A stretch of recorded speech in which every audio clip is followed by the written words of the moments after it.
o seu esposo. Quem era o esposo da viúva? A Bíblia aqui não está falando, mas a gente estudando, a gente vai procurando, e ali diz que o esposo dela era Obadias. Obadias era o mordomo do rei Acabe. O que Obadias fazia?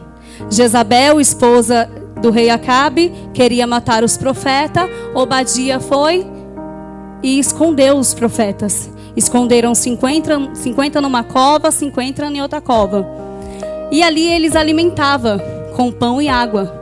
Eu estudando mais um pouquinho, a Bíblia não diz, mas aqui diz que esse homem, ele morreu e deixou uma dívida para a esposa. E essa dívida, estudando, essa dívida ela vem porque ele alimentava os profetas. Porque naquele tempo não tinha água, então ele tinha que comprar água. Só que o engraçado é, se hoje em dia eu e você perde o esposo ou perde a esposa, a gente tem que ter o quê? Uma renda. E no caso desta mulher foi diferente. O cenário ficou complicado. Esta mulher estava com uma dívida ao qual ela não podia pagar. E o mais interessante, que eu vindo ali no ônibus e falando com Deus, já imaginando esta palavra, Jesus me chamou a atenção. Porque esta mulher estava angustiada porque perdeu o marido. Eu imagino ela pensando, como será agora a minha vida? Porque estando com o meu esposo estava tudo bem. Só que agora eu estou sozinha, está só os meus filhos. Eu casei, eu tive a minha vida, só que agora eu perdi o meu esposo. E ali, batem na porta dela. Se você está angustiado na tua casa, está precisando de uma palavra, um conforto. Se batem na tua porta, você espera o quê? Uma pessoa para te consolar. Uma pessoa para entrar, falar o que você tem, vamos conversar que eu vou te ajudar. Só que ali o cenário foi totalmente diferente. E Jesus falava para mim o quê? Ali bateram na porta, ela abriu a porta. Em vez dela receber uma notícia boa, aparece um credor na casa dela. Para querer roubar os filhos dela, tirar os filhos dela, para servirem como escravo. Porque imagino eu que o credor bateu na porta e falou assim: ei, viúva, eu preciso que você pague a dívida. E ali, como ela não tinha recurso, não tinha como pagar, ele falou assim: então me dá os seus filhos porque vão trabalhar para mim e a sua dívida está quitada. Creio ela que a angústia aumentou, o desespero ficou pior, a esperança já não existia mais. E Jesus, ele falava comigo assim, ela abriu a porta e teve uma notícia ruim. Só que eu creio que ela olhou para ele e falou assim: me dá mais um tempo. E ela fechou a porta. Ela abriu a porta e teve uma notícia ruim. Mas ela fechou a porta e já veio no pensamento dela algo diferente. O que eu vou fazer? Ele quer roubar os meus filhos de mim. Eu não posso deixar. Porque se eu e você, quando nossos filhos estão doentes, a gente já clama a quem? A Deus. Senhor, coloque a tua mão. Senhor, tenha misericórdia. E ali aquela mulher, eu creio que deu um estralo na cabeça dela. E ela falou assim: não, eu vou lá. Eu vou até o profeta. Eu vou até Eliseu, porque o meu esposo andava com ele. E o mais interessante é que nessa hora, ela abriu a porta. O Deus que eu estou clamando nesta noite, Ele é Deus de porta aberta, mas Ele também é Deus de porta fechada. Eu já venho profetizar na tua vida. Eu não sei como está a tua casa, eu não sei como está a tua família, mas se você abrir a porta para sair para a rua, para falar para A, para B, para C, você não vai ganhar nada.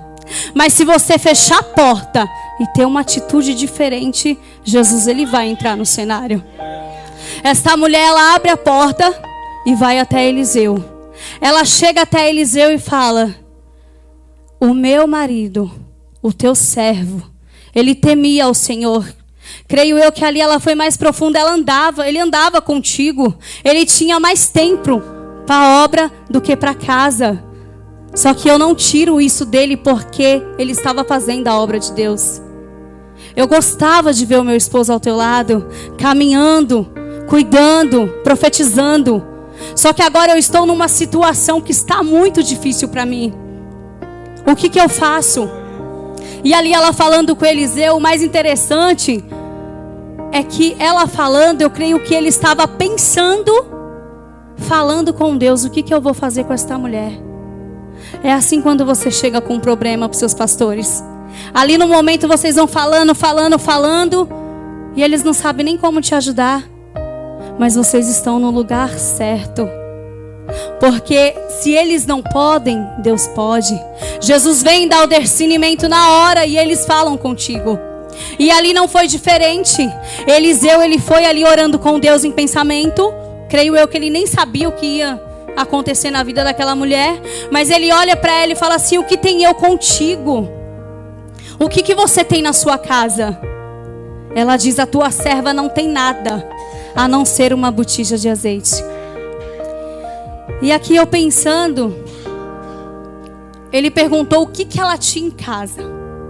Ela disse que não tinha nada, mas ela tinha uma botija de azeite. É no pouco que Deus se multiplica.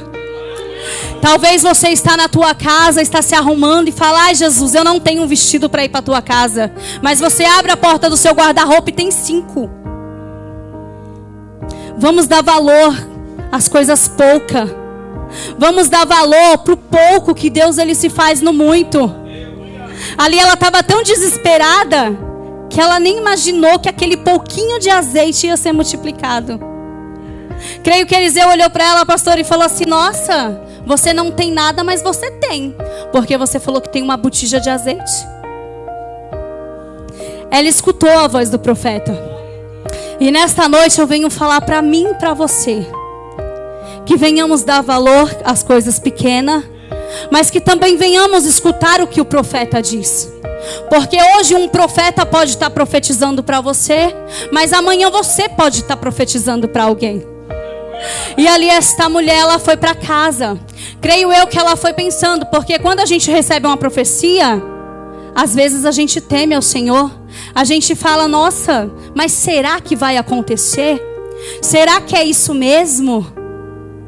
Tira o será da tua vida e crer no que é profetizado para você. Porque aquela mulher, ela saiu e ela foi até a casa dela.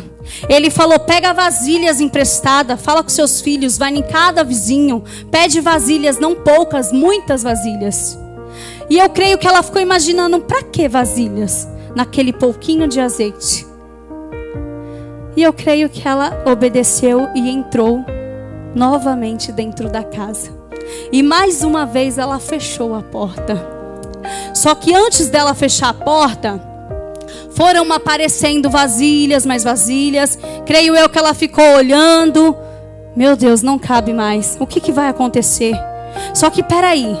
O profeta, ele pediu para eu entrar e fechar a porta com os meus filhos e orar, falar com Deus, porque Ele vai multiplicar. Creio eu que a oração dela foi assim: Senhor, eu recebi a tua ordem, eu estou aqui, eu posso estar desacreditada, mas eu creio que o milagre ele vai acontecer. Eu não tenho como pagar, eu também não quero perder os meus filhos, mas faço o sobrenatural. E eu creio que ali ela foi orando, e o azeite foi se multiplicando. A vasilha ela foi sendo cheia.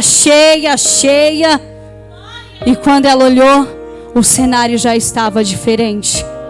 Talvez você saia da tua casa e fala: Senhor, eu estou indo para mais um culto, aonde nada vai acontecer. Só que você saindo da tua casa, se você sair com o propósito de adorar e glorificar o nome santo dEle, Ele vai se fazer presente. Você vai entrar no ambiente, você não vai olhar se o irmão falou errado, você não vai olhar se errou a letra do louvor, simplesmente você vai sentir a glória dele. Você vai sentir o Espírito Santo na tua vida. Muitas das vezes a gente perde, porque a gente entra para ficar observando. Mas a partir do momento que você entrar e fazer diferente, eu não preciso do irmão da esquerda para adorar, eu não preciso do irmão da direita para adorar, Eu só preciso adorar Ele, porque enquanto eu estou glorificando, Ele trabalha no meio da minha casa. Ele entra naquela porta de emprego que eu desejei estar. Ele faz o sobrenatural. Ele multiplica nos mínimos detalhes. E ali os filhos dela, antes dela estar entrando no quarto, creio eu que os filhos dela foram pedir as vasilhas. E eu creio que os vizinhos ficaram meio perturbados. Pra que ela quer vasilha? Nossa, tá bom. E vizinho às vezes é curioso, né? Porque vai ficar assim na porta. Nossa, mas ele tá pedindo para um, pedindo para outro. Pra quê? Porque muitos poderiam olhar para a vida dela, de ter perdido o esposo, e falar: olá, agora a vida dela acabou. Porque ela não tem um esposo para ajudar. Ela não tem um ajudador. E ela não tem nem dinheiro. Só que mal sabia eles que eles estavam ajudando. Poderiam estar questionando, a Bíblia não diz, eu estou imaginando. Só que quando viram que ela pagou a dívida e ainda viveu do resto, porque é assim que Deus faz. Jesus, ele abre porta aonde não há porta. Jesus, ele pode até fechar algo na tua vida, mas às vezes é preciso você perder para você ganhar. Às vezes você vai numa entrevista de emprego, o salário é bom, só que quando você vê o horário, vai te atrapalhar de adorar a Deus. Vai te atrapalhar de estar na presença de Deus. Será que eu recuso ou não recuso? Eu não estou falando para você ficar desempregado. Só que ora a Deus e pede nos mínimos detalhes. Porque eu e você tem um Deus que ele é grande.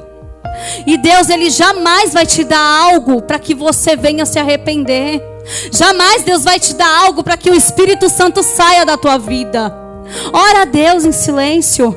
Fala: Jesus, eu quero sim um emprego assim, assim, assim. E que eu tenha tempo para ir para a tua casa. Que eu tenha tempo para ser cheia do Espírito Santo. Para que eu tenha tempo de ser mais e mais comovida por ti. Para que eu venha aprender mais de ti. Para que neste emprego que o Senhor abriu as portas, eu venha fazer o que o Senhor quer. Que eu venha levar a tua palavra.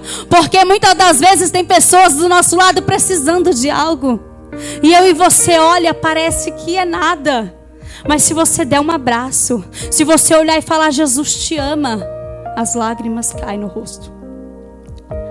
Porque pessoas na geração de hoje estão carentes do Espírito Santo, porque já virou modinha. Eu vou para a igreja hoje e é só mais um culto. Só que eu quero dizer nesta noite que não é só mais um culto.